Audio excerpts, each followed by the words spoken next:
بسم الله الرحمن الرحیم. د هرات ملي ټلویزیون معزز لیدونکو په سلامونه مو هرکلی کوم. نن یکشنبه د 1440 هجري سپوږمیز کال د ذوالقعدې د میاشتې 9 نیټه ده چې د 1402 د غبرګولۍ د میاشتې د 28 نیټې سره برابره ده. ستاسو پام د دې مهال خبرې ټولګي ته راګرځوم. په سر کې د څو خبرونو سرټکي. د دیني عالمانو سره د ریاست الوزرا کفیل لیدنه. دیني عالمانو د خلکو عریضې د ریاست الوزرا سیاسي مرستیال او کفیل ته وړاندې کړي. د هرات والي سره د کورنیو چارو وزارت د حوادثو او اوروژنې عمومي رئیس لیدکاته د هټیوالو څخه د اوروژنې ډبو د درلودلو غوښتنه وسوه.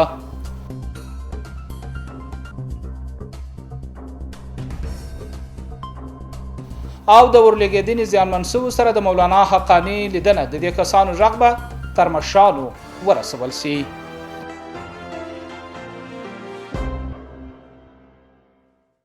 او اوس هم پام وکړئ بشپړ خبرونو ته. د ریاست الوزرا سیاسي مرستیال او کفیل مولوي عبدالکبیر نن د بغلان ولایت له یو شمېر دیني عالمانو او قومي مخورو سره په سپېدار ماڼۍ کې وکتل. یا د دیني عالمانو او مشرانو د اسلامي امارت پر بیا واکمنېدو خوښي څرګنده کړه. ویې ویل چې د اسلامي نظام په بیا واکمنېدو سره په ټول هېواد کې د سولې او پرمختګ ټغر غوړېدلی دی. دوی همدارنګه زیاته کړه چې افغانان د اسلامي امارت له لوري د هېواد آبادي غواړي او د همدې موخې لپاره ولسونه هم له حکومت سره همکارۍ ته لیواله دی. یادو مشرانو او دیني عالمانو په بېلابېلو برخو کې د یاد ولایت د خلکو د ستونزو د حل په موخه عریضې د ریاست الوزرا له مقام سره شریک کړي. په ورته وخت کې د ریاست الوزرا سیاسي مرستیال او کفیل په دغه کتنه کې وویل چې اسلامي امارت د هېواد بیا رغونه خپل مسؤلیت ګڼي او همدې موخې ته د رسېدو لپاره شپه او ورځ کار روان دی. نوموړي زیاته کړه چې اسلامي امارت به د ټولو قومونو غوښتنو ته رسیدګي وکړي او د شته امکاناتو پر مټ به یې ستونزې حل کړي.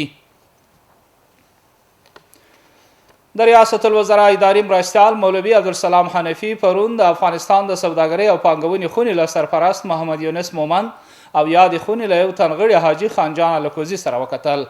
د سوداګرۍ او پانګونې خونې سرپرست محمد یونس مومند په دغه کتنه کې په هېواد کې د سوداګرۍ او پانګونې په برخه کې د موجوده فرصتونو په اړه خبرې وکړې او په دې وروستیو کې د امیر المؤمنین حفظه الله له لوري د اعلان شوي مالیاتي معافیت هرکلی وکړ.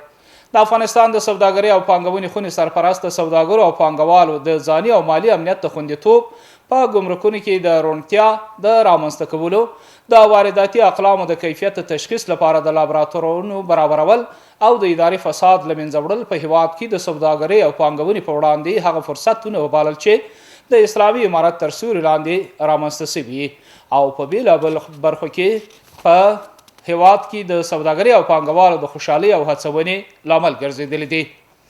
نوموړي د ترانسپورټي مسایل او د سوداګریزو توکو د لیږد او بې کیفیته توکو د تشخیص او ارزونې په مخه د لابراتوارونو د رامنځته کولو په برخه کې د اسلامي امارت د مشرتابه د ځانګړې پاملرنې غوښتنه وکړه. په ورته وخت کې د ریاست الوزرا اداري مرستیال په دغه کتنه کې وویل چې د افغانستان اسلامي امارت د سوداګرو او پانګوالو پر وړاندې د خنډونو د له منځه وړلو او دوی ته د لازمو اسانتیاوو د برابرولو په موخه هلې ځلې کوي. حنفي زیاته کړه چې د سوداګرو او پانګوالو پر وړاندې د ناامنۍ او فساد په څیر اصلي خنډونه له منځه وړل شوي دي. د ریاست الوزرا اداري مرستیال له هغه افغان سوداګرو او پانګوالو څخه چې له هېواد څخه بهر ژوند کوي غوښتنه وکړه چې بیرته هېواد ته راستانه او په خپلې پانګونې او سوداګرۍ سره د افغانستان په پرمختګ او پراختیا کې ونډه واخلي. د کورنیو چارو وزارت د حوادثو او اوروژنې عمومي رئیس الحاج حافظ نور الله انصار هرات د خپل سفر په ترڅ کې د دغه ولایت والي شیخ الحدیث مولانا نور احمد اسلام جار سره لیدنه وکړه. هغه په دغه لیدنه کې د اوروژنې په برخه کې د هرات سیمه ییزې ادارې همکارۍ څخه قدرداني وکړه او همداراز ټولو هېوادوالو ته یې سپارښتنه وکړه چې په خپلو هټیو کې د اور ضد بالونونه ولري.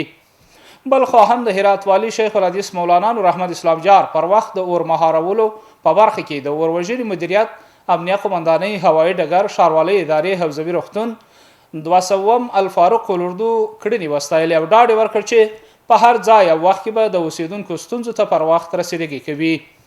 دا په داسې حال کې ده چې د قصر هرات مارکیټ تېرې ورځې اور لګېدنه کې شاوخوا د اطفایې پرسونل 18 غړي مسموم او ټپیان شوي وه او همداراز 360 غرفې او دکانونه سوځېدلي چې درانه مالي زیانونه یې هډیوالو ته اړولی دی.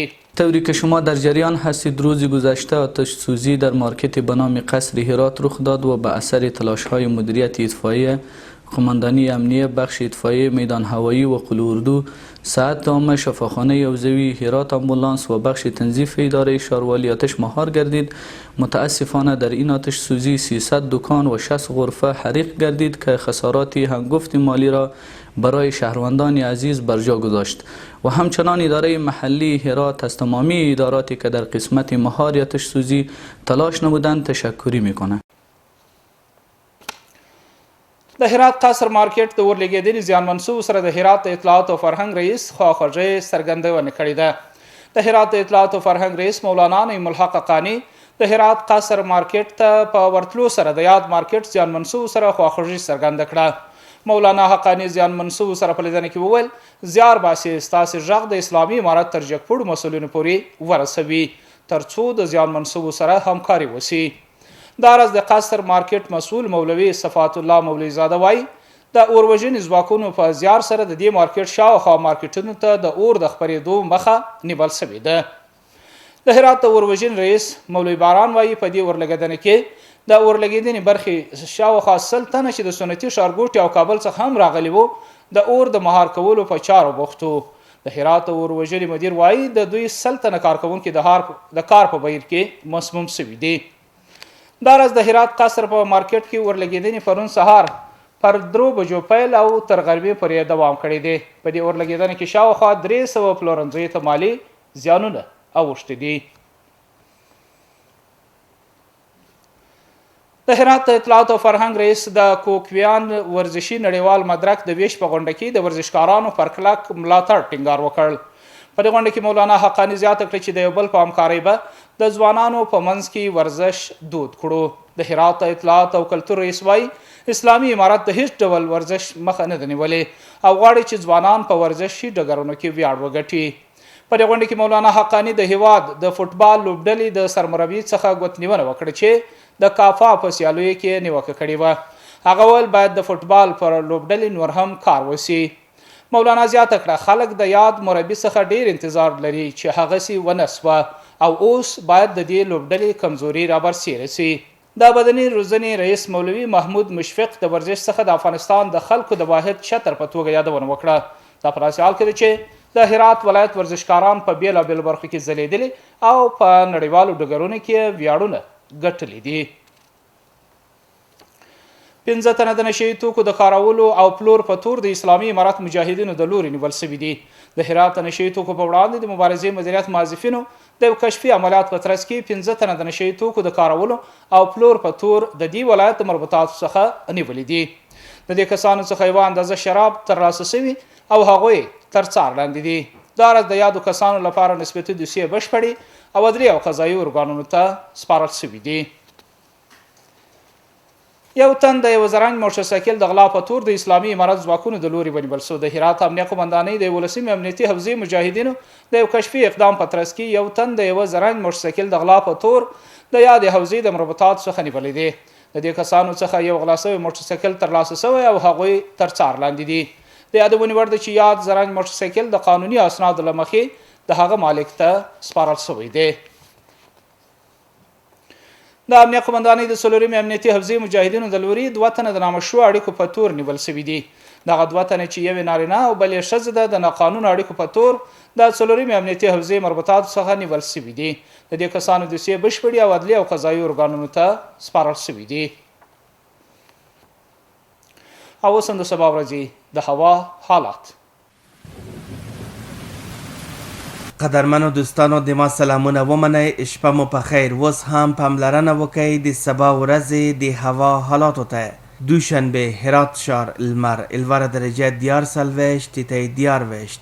غوریان لمر 11 درجه 4 تیتای 15. کراخ لمر 11 درجه 9 تیتای 12. او پشتون زرغان لمر 11 درجه 2 تیتای 12. محترم لیدونکو دا خبرونه اوس هم په پای کې یو ځل بیا د څو خبرونو سرټکي. د دیني عالمانو سره د ریاست الوزرا کفیل لیدنه دیني عالمانو د خلکو عریضې د ریاست الوزرا سیاسي مرستیال او کفیل ته وړاندې کړي. د هرات والي سره د کورنیو چارو وزارت د حوادثو او اوروژنې عمومي رئیس لیدکاته د هټیوالو څخه د اوروژنې ډبو د درلودلو غوښتنه وسوه.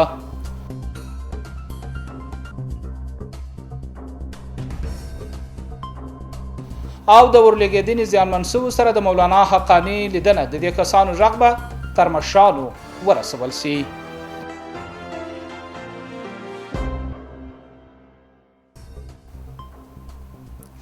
محترم لیدونکو دا وه د دې مهال خبرونه چې ستاسو درنو حضور ته وړاندې سوه. تر بیا مو په لوی او مهربانه الله سپارم. هر چیرې چې یاست خوشحاله شپې ولرئ.